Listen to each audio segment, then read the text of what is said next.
All right, so here's the thing. An identity crisis is common after a big change. You ask yourself, who am I if I don't do X anymore? Or, I've achieved what I set out to do, what now?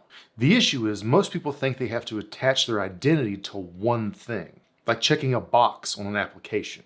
But we're too complex for any single identity to encompass everything we are. There's a better way to approach a major life change and overcome an identity crisis. And that's what we're going to talk about today. Let's get started.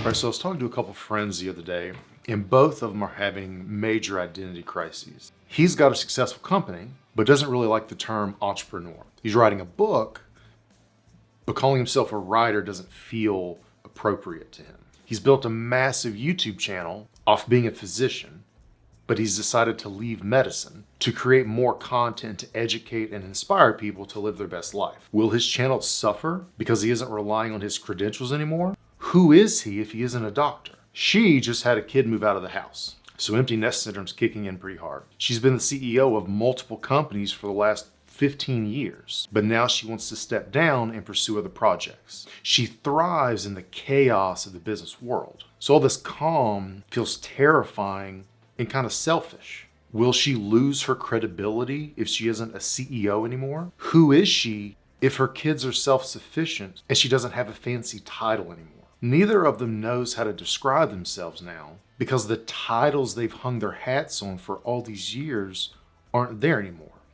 And they're not alone. So here's how I approach major life changes and dealing with an identity crisis. First off, there are two assumptions that make up the core of my philosophy on how I approach life and how I help my own clients. The first assumption is that most people die regretting not having done more with their lives, right? They let fear get in the way of fulfillment. And the second assumption is clarifying your core value is the first step toward building toward fulfillment. So how do these play into approaching a major life change? Instead of trying to find a single word to describe yourself, like entrepreneur, writer, podcaster, YouTuber, whatever, answer these three questions. Question number one, what is my core value?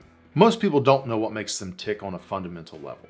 They chase what they think they should want or they're supposed to do. Without clarifying your core value, the future is always going to look hazy.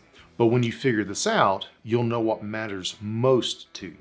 So for example, my core value is freedom. So I'll use this as an example for the next two questions. Question number two, what would a life aligned with my core value look like? Be as specific as possible. Fulfillment isn't being a CEO or being a writer.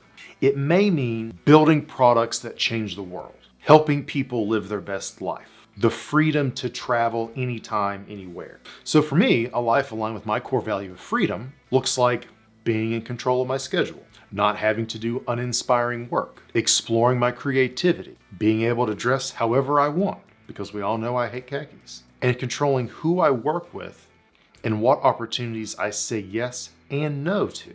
Question number three. When I'm on my deathbed, what will I regret not having done that I still have time to do now? Right? Because the first two questions tell you where you want to go and why you want to go there. This question puts a deadline in the most literal sense on it. So in my case, I would have regretted not having taken the chance of creating my own business or creating content around psychology like this and putting myself and my ideas out into the world to help people be more intentional with how they live, work, and create. Right? Because spending time thinking deeply about these questions has a way better ROI than worrying about what label to give yourself.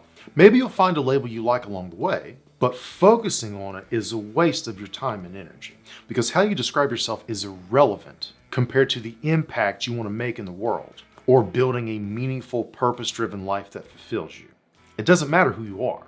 It matters what you do, how you live, who you love, and why you do what you do.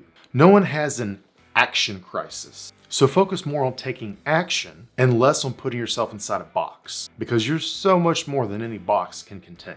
All right, everybody. I hope you found this video valuable. Let me know in the comments your answers to these three questions. Until next time, take it easy. Oh, also, If you're struggling to answer these questions, I'm actually designing a course right now to help you clarify your core value and align your life and business with it. So if that's something you want to learn more about, hit the link in the description. Okay, now roll credits.